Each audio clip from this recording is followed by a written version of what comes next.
and activity. Part 5, how we're combining all this information to make a plan. So before getting into data and information, we did want to hear about what brought you here today. So if you're willing to share a reason, we'll try to share with the rest of the group what brought you here tonight.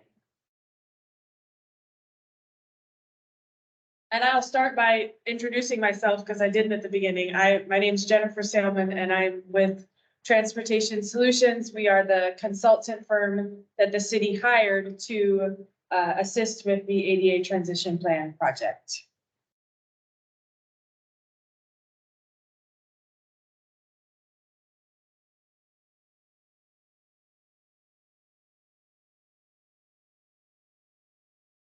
Go ahead, Wesley. You should be able to unmute yourself to share. Hello, I'm Wesley. I'm actually working on an ADA transition plan for the city of Woodland. So I'm sitting in and learning from what you guys are doing, and I'm hosting a town hall similarly in about a month. Amazing. Welcome.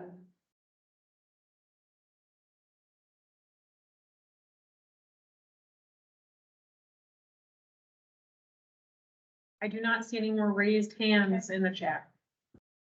All right, well, no worries. We're glad you're here anyways.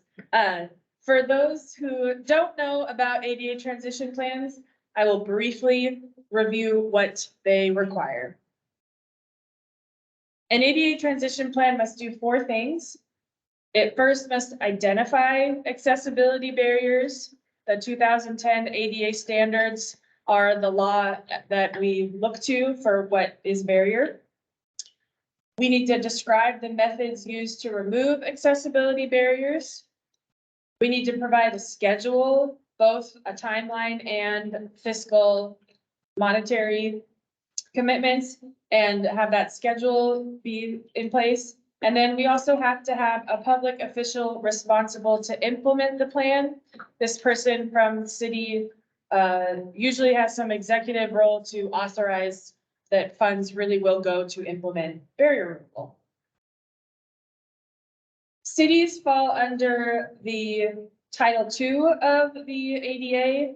And so for local and state governments, they need to address physical barriers in the public right-of-way, city buildings, parks, and trails. We looked at paved shared use trails for this project scope. And then also programmatic barriers. So public services, access to such as utility payments or programs and activities by your recreational department. So it's a very wide scope for the ADA.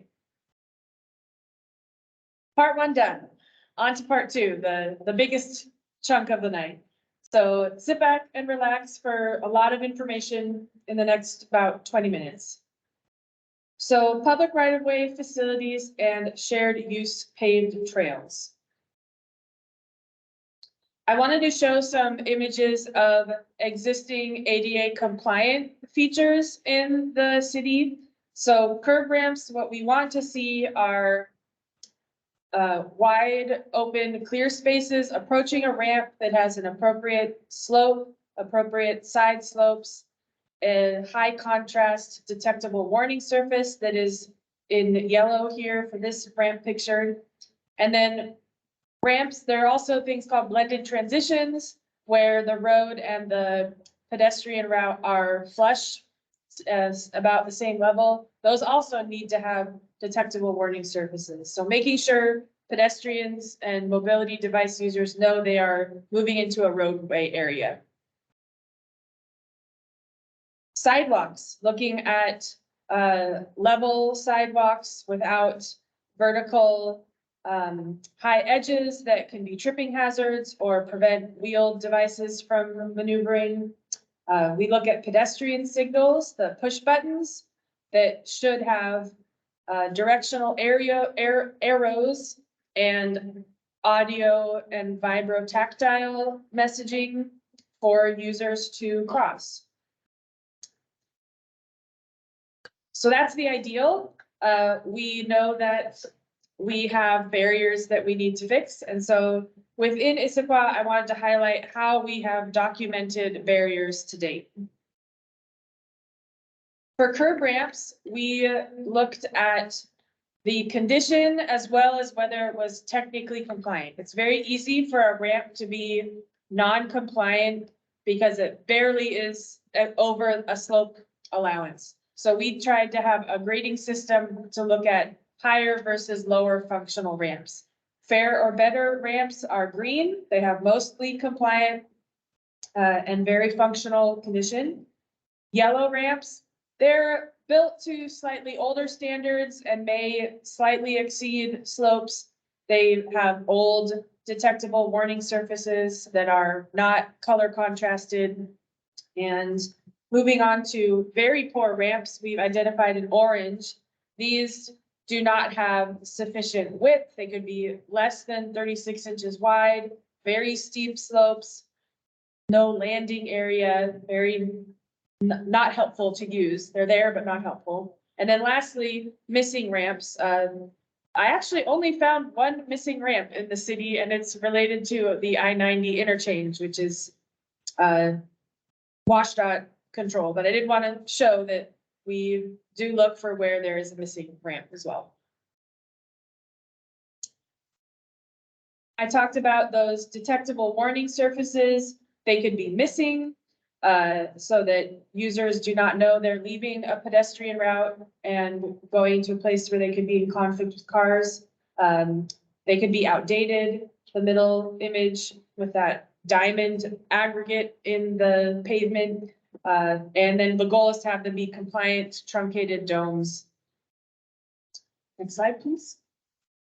Sidewalk cracks. This is an image of a sidewalk route and panels near Costco in Issaquah, and tree roots cause upheaval. And that's always going to be a battle that the city has to fight. So we're looking for places where that is inhibiting travel.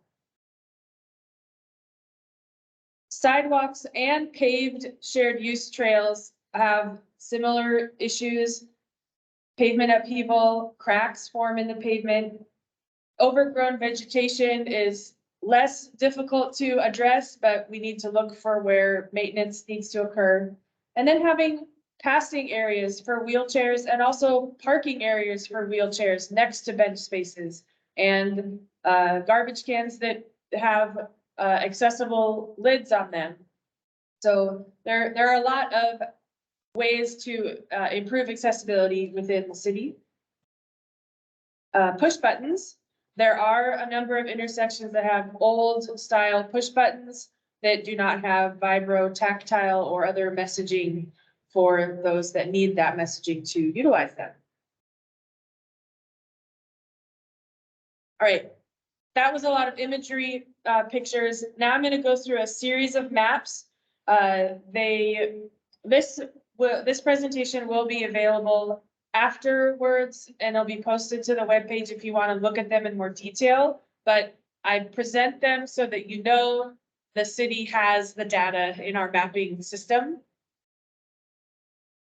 With our curb ramps, we have just under 2,000 ramps in the city's inventory. And of all those ramps, 24% are ADA compliant and 76 are non-compliant.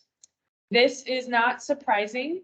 Some agencies have only 10% compliance. So we know it is a problem. It's a problem for many agencies with older infrastructure. We focused on an area of 880 ramps that we believe are located near high pedestrian activity generators, where there's a lot of activity, shopping, schools, retail, city buildings. And so we're trying to address those ramps first. And of those, we're at 47% compliance. So we're making progress in our focus area. Our focus area with those conditions of fair, better in green, poor in yellow, very poor in orange, and missing in red. This is our tool to see visually throughout the city, where might there be corridors of very poor ramps and missing ramps to look at. Gilman Boulevard, it is older infrastructure, so that is one such corridor inside our marked circles. And within that focus area, almost half are compliant or in very good condition and very functional, but we do have slightly over half that definitely need improvement. So moving to sidewalks, we have collected data for 868 segments of sidewalk.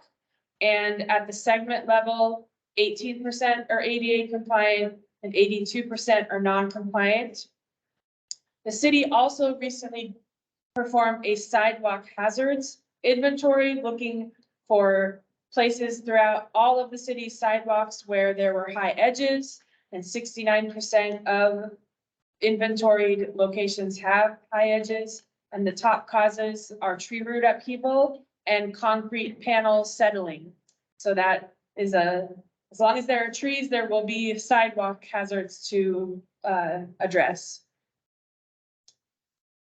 We also have prioritized sidewalks, again, based on high pedestrian activity. A pattern you'll see is, while neighborhoods at the far extents of the city, South Cove, Issaquah Highlands, Tallis, they are newer, they do have sidewalk facilities, but we are not prioritizing them as highly because we want to focus on the older infrastructure and the areas where there's more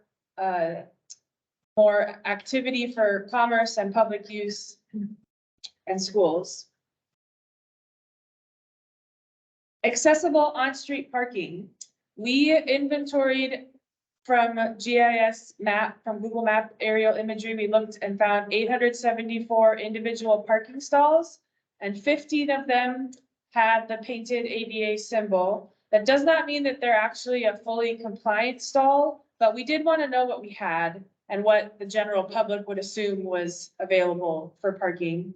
And this is in the public right of way. They're not, it's on-street parking, not parking associated with specific buildings or park sites. We will, at a future update to the plan, evaluate all those ADA styles or ADA stalls for full geometric design and sign compliance, but this is a start. On-street parking is actually not currently covered by the 2010 ADA standards that are the law, but some guidelines for the public right-of-way are anticipated to make it law soon. So we wanted the city to be ahead of the game on knowing what exists. We're almost done with maps. This map is our accessible pedestrian signals. Those are the push buttons to cross at intersections. We looked at the intersection level. We had 53 intersections that we evaluated. 10 of them on this map are in dark green that we did not evaluate because they are under WashDOT jurisdiction at SR 900 and the freeway interchanges. We did look at ADA compliance at the intersection level, and 9 intersections are compliant. 44 intersections have one or more non-compliant feature, and 10 intersections have old style APS push buttons that do not have accessible features. And the last map is rectangular rapid flashing beacons. We also wanted to know where we had these devices. These are usually at roundabouts or at mid-block crossings where a flashing beacon will appear and there can be audible messaging to cross. It's not technically a signal, but it is a device for pedestrian and users of mobility devices. We looked at 58 push buttons at all locations throughout the city and looked to see what ADA features they had, if any. Do they have a directional arrow? Are the poles and push buttons located appropriately? Are there audible messages or tones, vibrotactile features? This is another type of facility not technically covered by the 2010 ADA standards, but are something that still every person in the community uses. And so we want to make them as accessible as possible. Okay, we have finished the public right-of-way and one more slide about paved shared use trail facilities. We completed ADA compliance evaluations for 7 paved shared use trails. And these are trails that can have segments of sidewalk through the city, but also wider paved trails for cycling, wheeled devices and pedestrians. We did not evaluate Issaquah Highlands and Central Park Falls Drive trails because of steep topography and steep slope grades. And so we wanted to focus on the trails that we could make the most accessible within the city's entire system of paved trails. High priority trails, we identified the Pickering Trail due to frequent use and if we identified some significant non-compliance issues. I think Pickering was selected because of how frequently used we perceive it to be. Medium priority ramps that have moderate use or moderate non-compliance issues include Gilman Boulevard Parkway, Maple Juniper Trail, and Rainier Trail. And then low priority that have less frequent use or mostly compliant features. Newport Way Trail, Sammamish Trail, and Anthology Trail are in this category. Sammamish and Anthology because they are more recent constructions, and then Newport Way Trail, I believe improvements are anticipated in the coming years. And so if current projects are addressing them, we did not put them as a higher priority. So thank you for listening to a lot of information. The rest of the evening we'll have this pattern of sharing data and then having a series of listening sessions. So our first listening session, the question is, what public right-of-way or paved shared use trail barriers do you experience? And I've listed curb ramps, sidewalks, pedestrian crossings, pedestrian push buttons, parking, other on this slide to try to remind you of just how much we have covered in this section of the plan.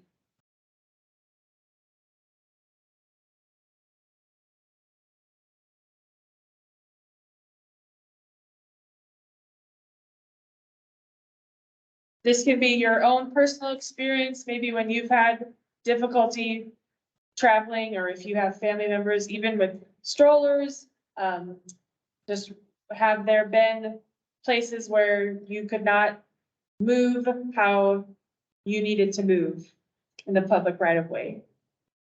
Paige, feel free to unmute and share.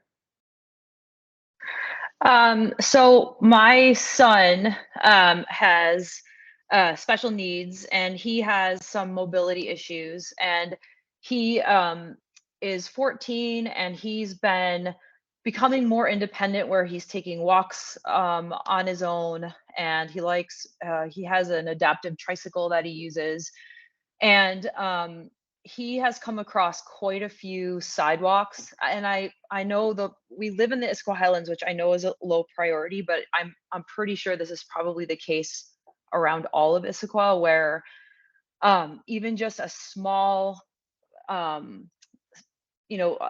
seam in a sidewalk that's just even a little bit raised is can be very dangerous for him. It can cause tripping hazards.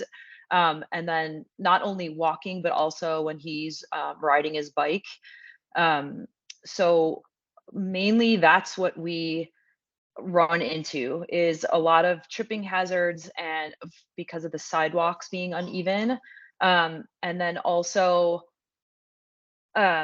you had talked about the curb ramps, and he definitely looks for I always tell him to look for the yellow raised bumps when he comes to an intersection. And so we just notice those around town when they don't have them, because he'll say, I'm looking for the contrast. So that's where we run into things. And I know, I mean, he's young, he's only 14, but I mean, I always say when you kind of plan for the people on the far edges, it kind of is helpful for everybody.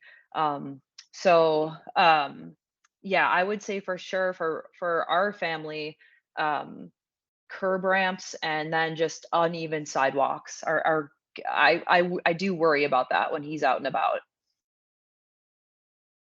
Thank you.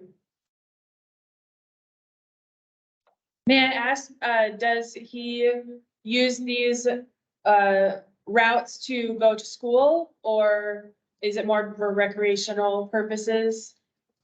It's more for recreational purposes.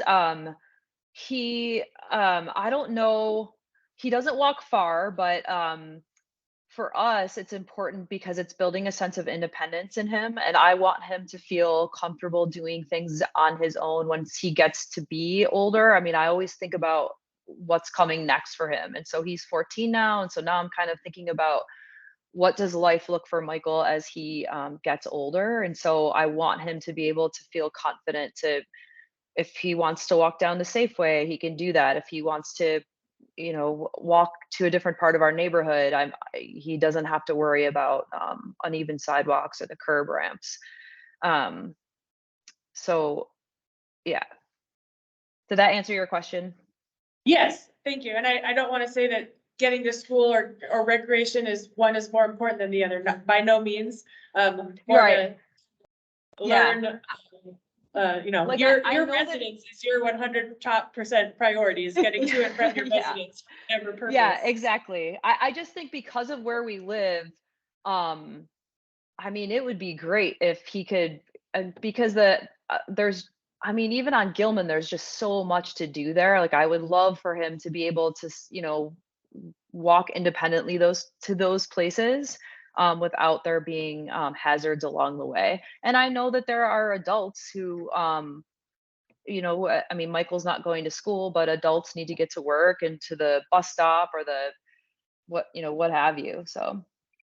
Yeah. Thank you. It's a good reminder for us to remember that newer neighborhoods still have barriers. So, Yeah. and they're not as new maybe as we think they are. They're not built in the 40s, but they're not built yesterday either. Right. Okay.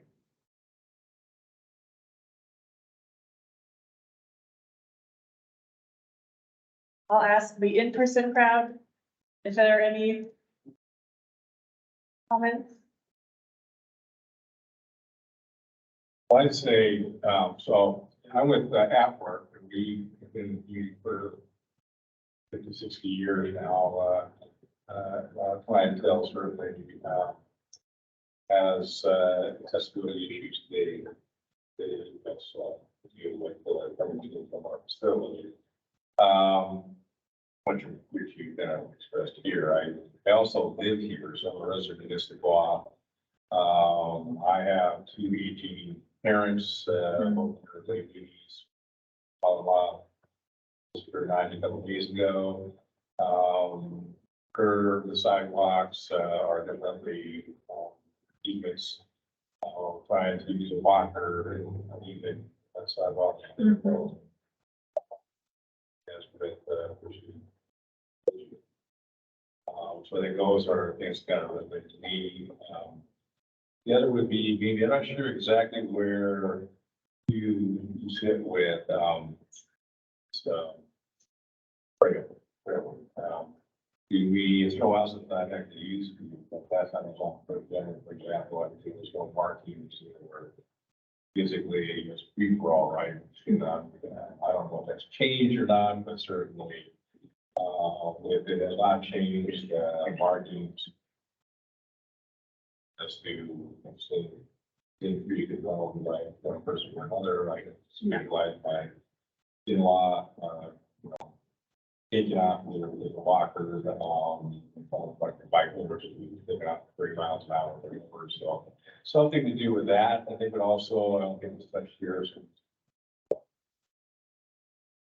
Thank you. For the benefit of the virtual group, we had a member of the in-person group here. If you couldn't hear, we are working with fun technology, but I'll repeat a little bit, that the comments related to serving members of the at-work community with special needs and disabilities, and then also having aging parents and curbs and sidewalks and difficulty with unevenness and pushing a wheelchair. And then also for shared use trails, the fact that there are a lot of different users and speeds on shared use trails. And when you have those multiple uses and no markings, that can be a challenge with people who use walkers, and then faster paced users on bikes using the same space. Great.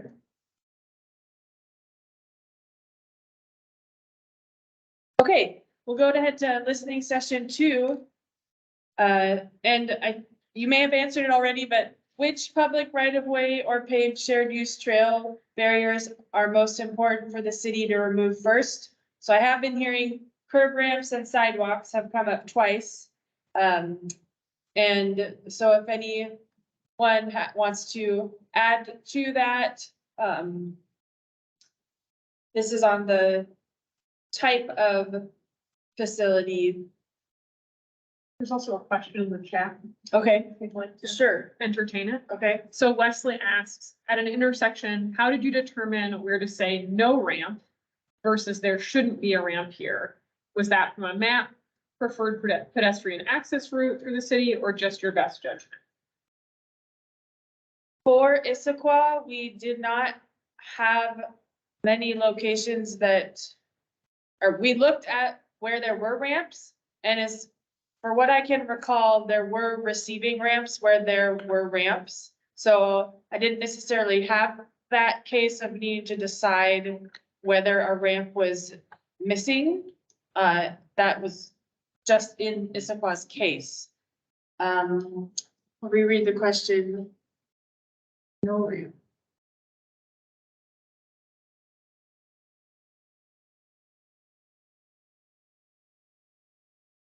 I would say that we did, I think, maybe think about when you have a ramp that crosses over to a shoulder. We did think about, well, do we want to have detectable warning surface or not when there's a shoulder, which is not really a designated pedestrian route. And I am not a engineer, I'm a planner. And so I believe our outcome with our engineer was that we wouldn't put a detectable warning surface on a shoulder, since that's not a PA, or not designated pedestrian route.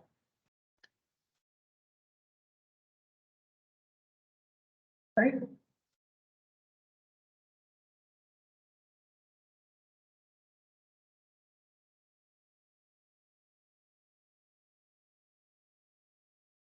If you have things that come to mind after the fact, we have a means to let you get in touch with us. I think the next question we can move on to for listening session 3, and this is about where to remove barriers. And so we have some location types: transit centers, grocery and retail stores, schools and libraries, my residence, senior center care facilities, city buildings and the post office, medical clinics, parks and trails. So that pretty much is covering everywhere in the city. But I think from Paige's comments, I like the thing of where there are things to do. That stood out to me, especially thinking from a youth perspective of where to enjoy life rather than just do the necessities. I appreciated that feedback.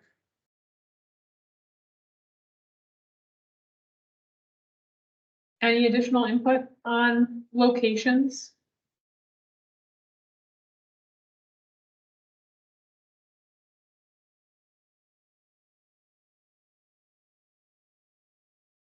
Okay. We're doing fine on time, so I think I'll move ahead and see maybe after the next session if a break is desired. So part 3, buildings and park facilities.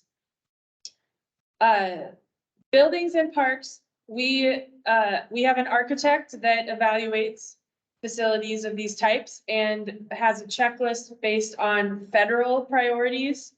And so first you have to get into the facility. So your approach and entrance to the exterior of the facility.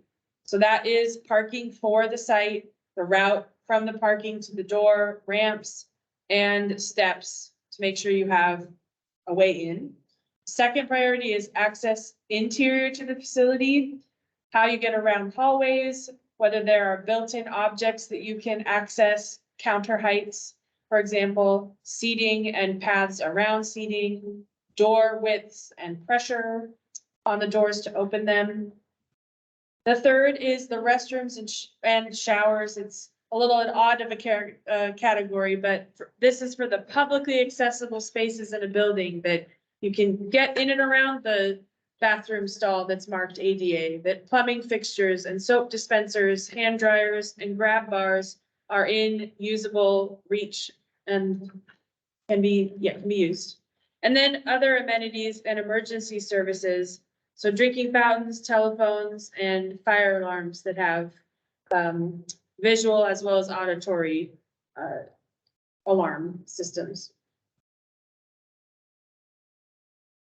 For building facilities, we have 20 buildings that were evaluated since 2014 to the present. We're adding 4 more buildings this summer, including the Gilman Town Hall Museum, since that will be opening back up to the public eventually. To prioritize these buildings, high priority are ones, again, frequent use and or have significant non-compliance issues. And I have listed them here. They are located mostly in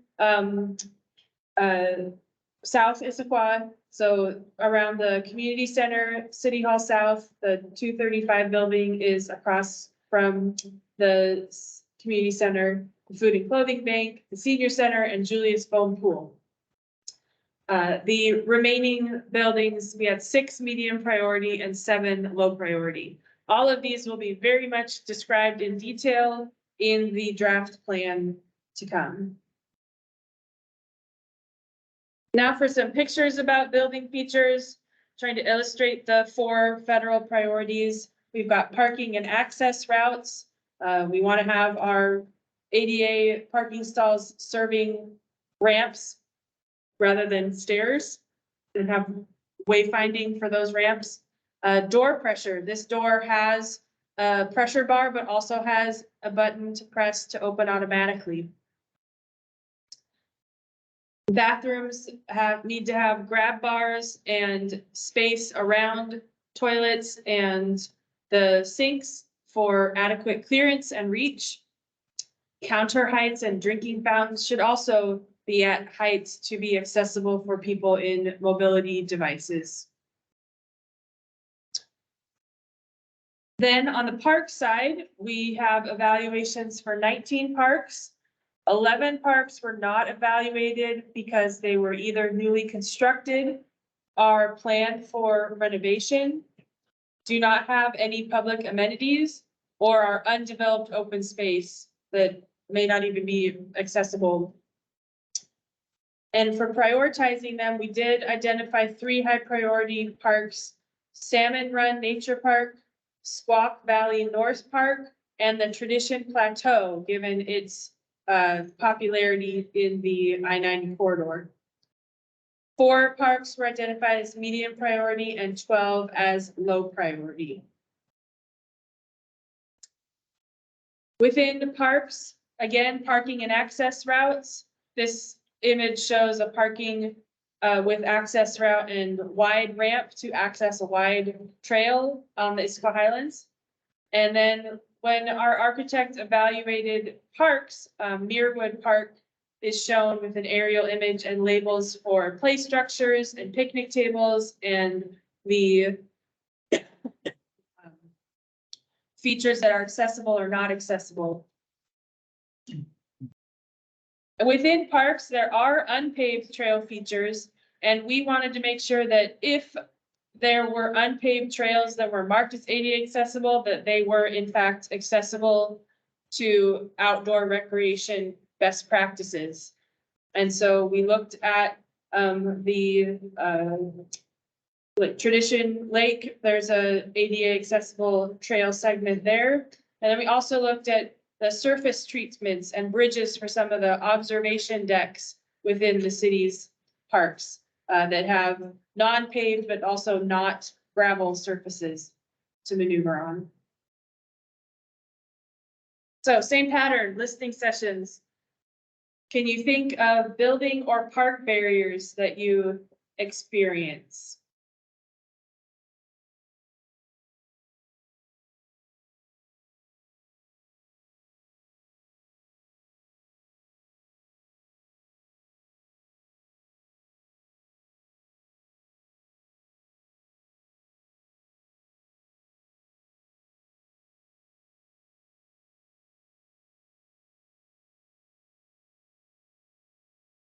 Paige is added in the chat, hard to read trail markers. Okay, thank you. Is that due to, so can you elaborate on that? She said such as the one you just showed in the Okay. visual as well. Yeah, Okay, you thanks. had just it was the Tradition Plateau sign that, yes, on the left. Okay, I mean, I don't know if that's part of the scope of what you're trying to do, but I mean, even my son has some visual challenges, and I just from looking at that, that'd be very difficult for him to read. so size as well as contrast. I would say, like for Michael personally, the size is fine. It's the contrast. Well, and we've seen for other agencies, you know, signs fade in the sun. So that is important for us to know. And that could be, I know that there are some like volunteer groups that maintain the trails. You know, that could be something that they like alert the city to, like, hey, we were clearing off this trail, we noticed that the signs were faded. Great. I love the idea of adding that to what folks are looking for. Right. Absolutely.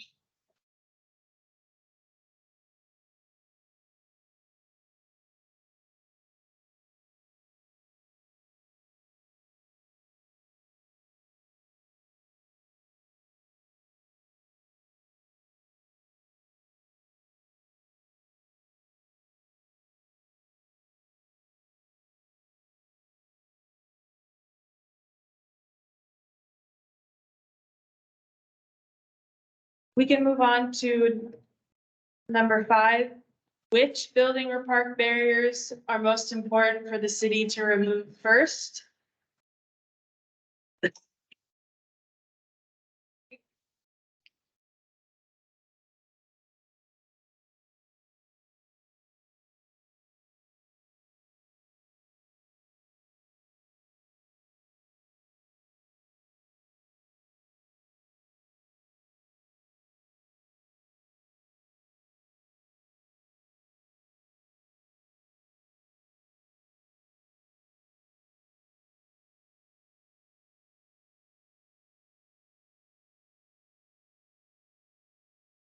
Any thoughts?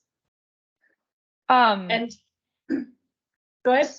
Sorry, I would definitely say I would love to see more of the playgrounds that have the it's like at Lake Sammamish State Park, they have it's like a smooth surface. I don't know what the actual material is, but it's kind of spongy, but it's very easy for people in wheelchairs or who use walkers to get around those, because I know that just from speaking to other families with kids with special needs, especially with mobility issues, they always, it's like people, we talk amongst ourselves in our, special needs community about which playgrounds are easy for our kids to navigate. So I think the more playgrounds we have with that, that whatever that type of surface is, the better off. Great.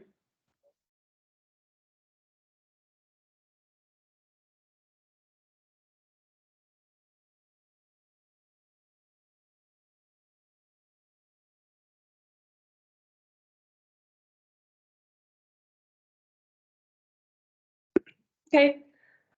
And then the where question again for building or park barriers. We do have a lot of those high priority buildings down in kind of the civic area of the community center, pool, and a lot of, and the garage, which is the 235 building that is a youth center, after school center. So we're trying to look at places for all ages, and abilities.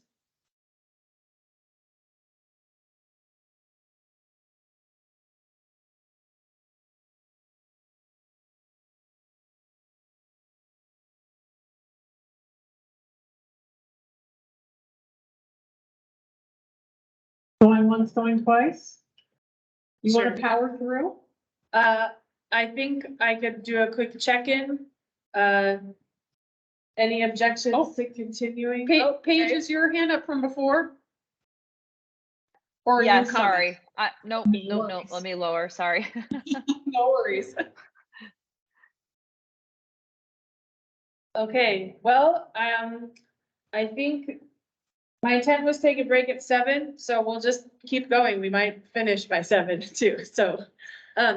Program services and activities. So program services and activities is, I like to, for lack of a better word, the non-physical elements of this. So we look at personnel. The city needs to have an ADA 504 coordinator to address grievances and complaints. And then the official responsible to implement the plan has some type of executive authority. It can be the ADA 504 coordinator, but often it is a different person.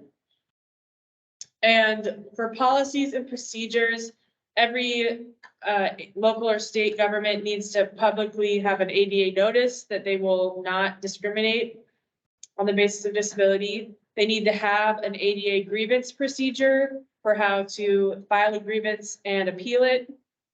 They need to have an accessible pedestrian signal policy, how they will, all new facilities do need to be built to the latest standards, but a policy to address older infrastructure and requests from the public. And then effective communication. We have in-person and digital. So website accessibility is a top priority. When we do have printed materials, making sure we can provide alternative formats upon request, making sure our public meetings are in accessible spaces and accommodating communication at those. And so that is very event dependent.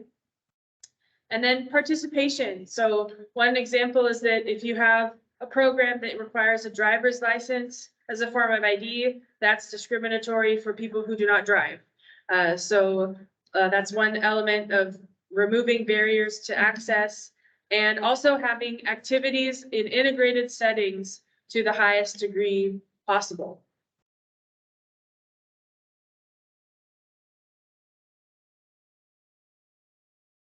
So hearing from you, do you have barriers? Has there been a time when you've tried to get information on the website for you, a friend or a family member, or have tried to go to a public event and not been able to participate fully for you or your the person you're wanting to participate? Kind of trying to keep everything else that we haven't covered previously.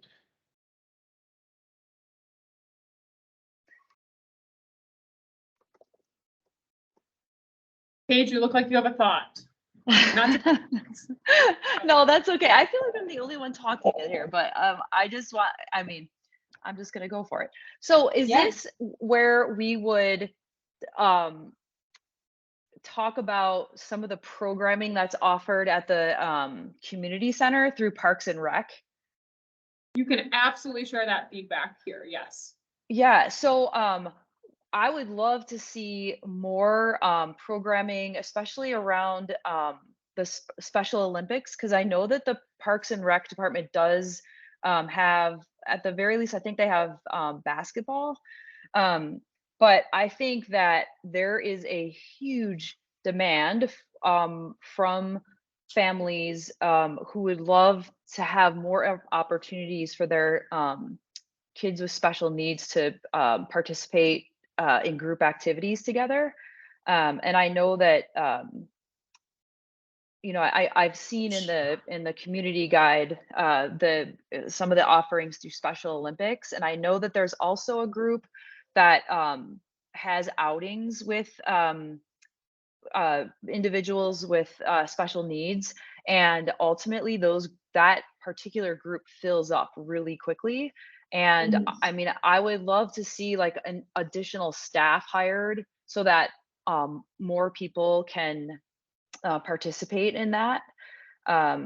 It's kind of like I talk to other mothers about it, and it's like, yeah, I'd love to do that, but there's always a wait list, or there's just not enough room for all of the people who would participate. That's a great piece of feedback, and I would imagine you're tapped into this already, but our new adaptive recreation leader just started. Oh, good. Yeah, I didn't know about that. But yeah, I This mean, is- we would sign up tomorrow if if Yeah, there were she- opportunities like that.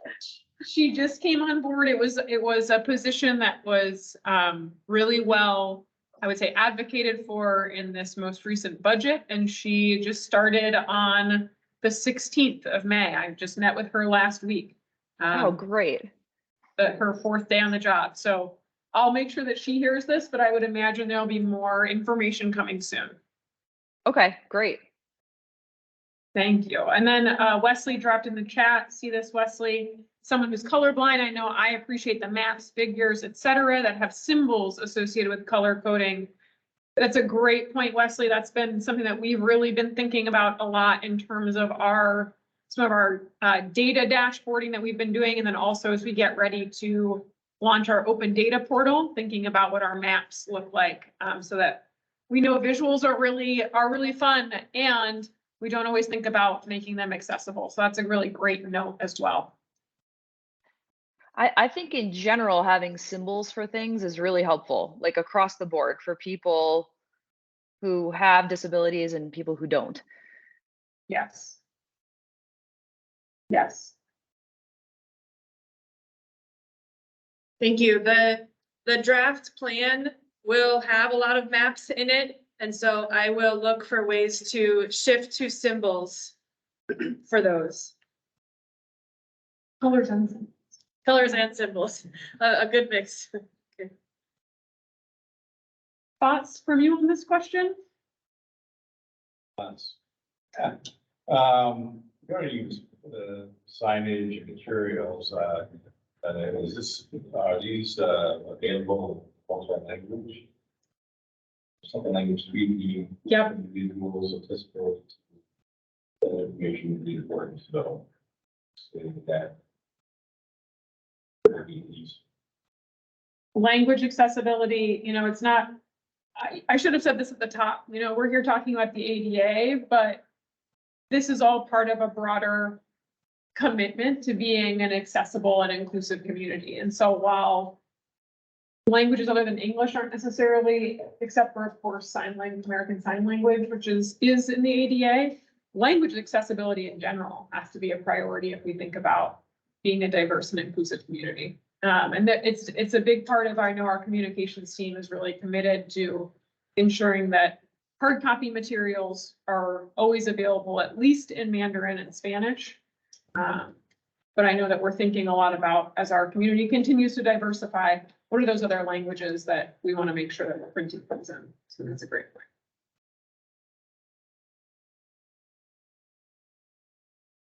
I actually had a question about regarding things that are distributed.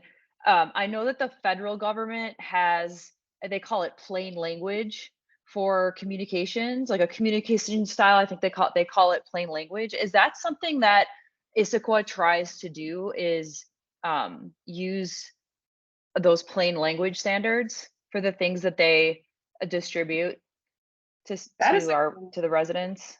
That is a great question. And I will have to loop back with you. I'm not sure. Okay.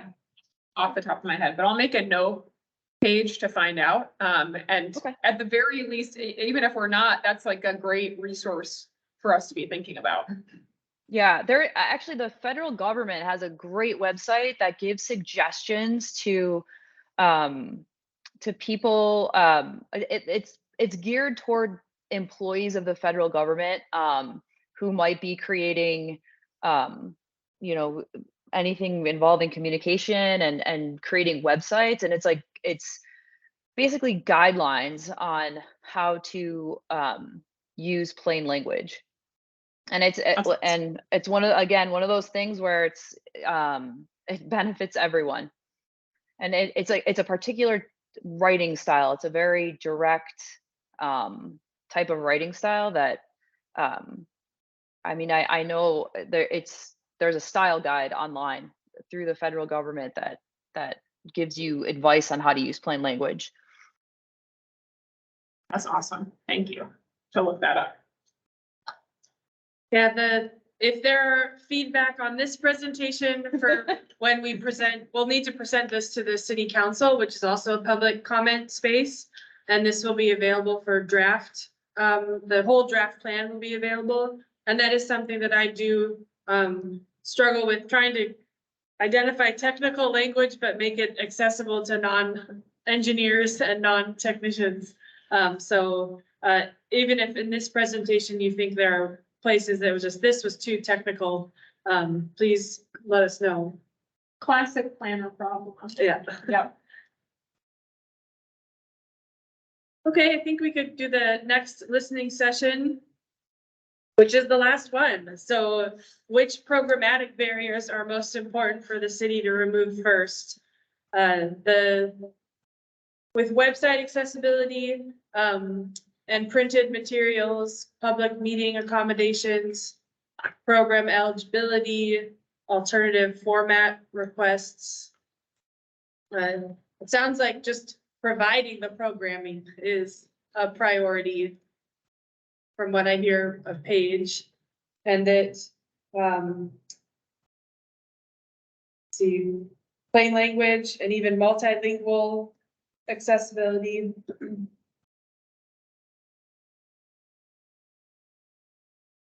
Yeah, I think for my very important program eligibility and participation would be highest.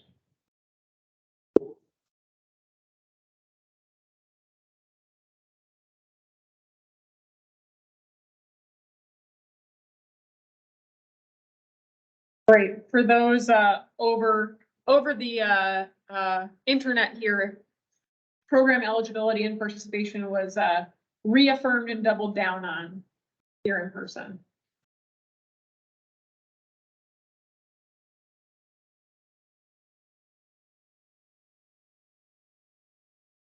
He's typing. Okay. Forward.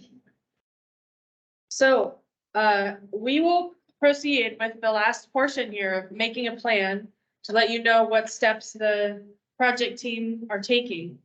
So how will the city implement the presented information into the plan?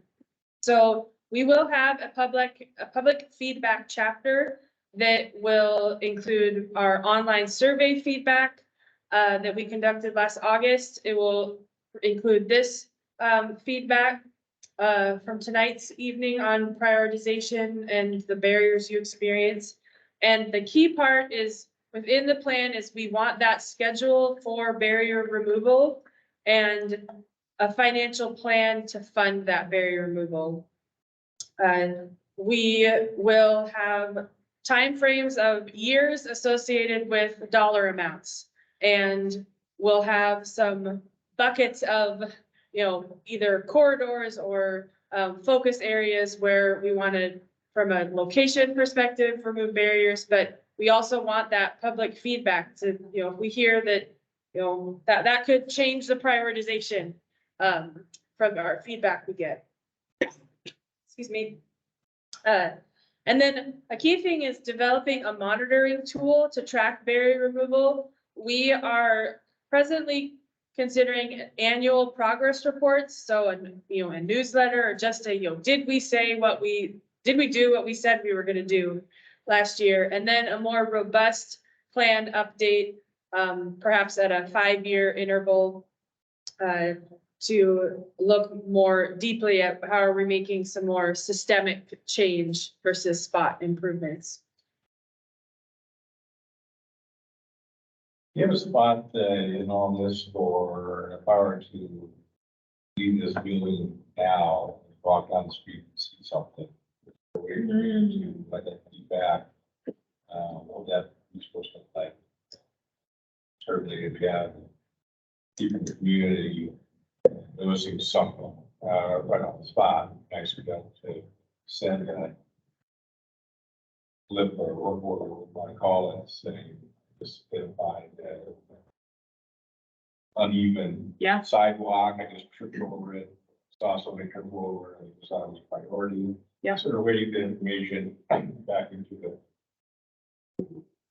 I already see John nodding. I know he wants to talk about C-Click. I was wondering if you're going for it, so I'll go for it. I'll let you talk about We'll C-Click. fill in what I left out. But we have a system that we use called C-Click Fix. I believe there's an app.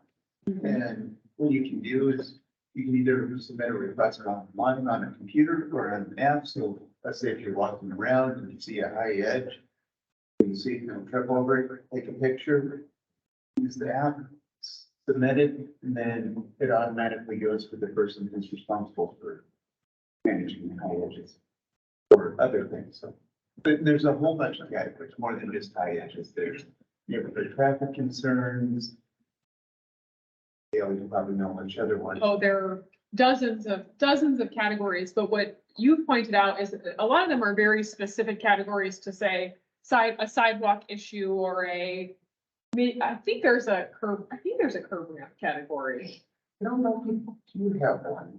But that might be something to. I was gonna say, what we don't have is just an ADA compliance category, and so that might be worth both adding a general ADA compliance category.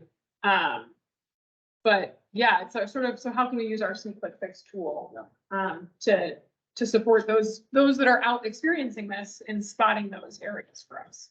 Yeah.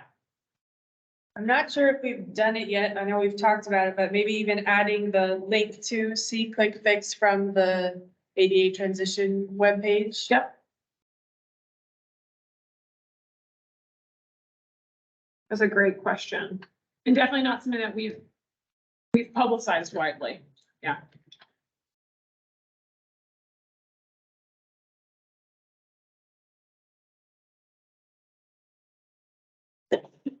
Hey, how will the city prioritize physical barriers? So we have so many, as you could see from our maps. So how we prioritize them is, well, first we look at, are they close to or part of an existing planned city project? So if we're gonna be ripping up a roadway to repave it, we should be looking at how we can improve the ramps adjacent to it to be fiscally responsible and efficient with those projects. We will have our accessible pedestrian signal policy guiding how we improve those crossings at intersections. We can use proximity to what I've called likely ADA destinations, but they are just likely human destinations. So I've listed them in our other slides of transit, groceries, schools, senior centers, city facilities, medical facilities, and recreational facilities. And so that can really be the entire city. But we are trying to look at, are there places where those locations are densely located near one another? We do look obviously at whether the ramp is compliant or not, and its condition, and will want to look at those poorer graded ramps before better ramps, even if some better ramps are technically not compliant.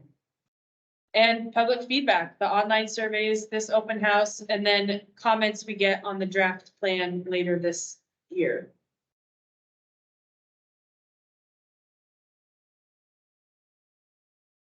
And then for prioritizing programmatic barriers, this is a little more straightforward. WashDOT requires administrative personnel and policies and procedures. So the ADA 504 coordinator the city has its grievance procedure and ADA public notice, and we're finalizing the accessible pedestrian signal policy. So we'll check those off. But again, public feedback for programming, especially recreational opportunities, as Paige mentioned.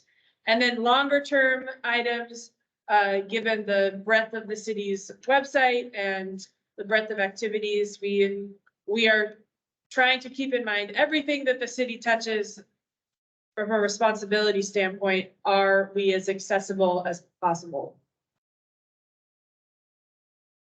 So thank you for attending and for your feedback, and we made it in record time. Never know who will attend, so we do appreciate your time. And and we do ask that you have your local networks, and so the draft plan should be available for public comment in early fall, and we have a project webpage dedicated to it. And so we do ask that you spread the word, because this is ADA transition plans are a way that the city can make meaningful change that benefits people who 100% benefit from the improvements, and then everyone benefits too.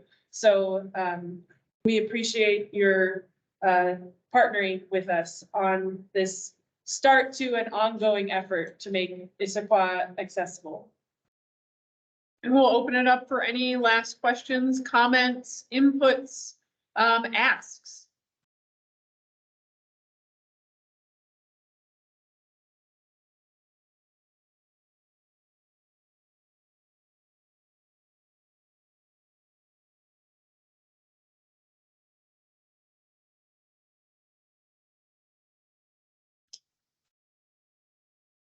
Great. Well, I will stop the recording. That doesn't mean that you can't talk, but we'll pause the recording here, and this recording will be made available on the website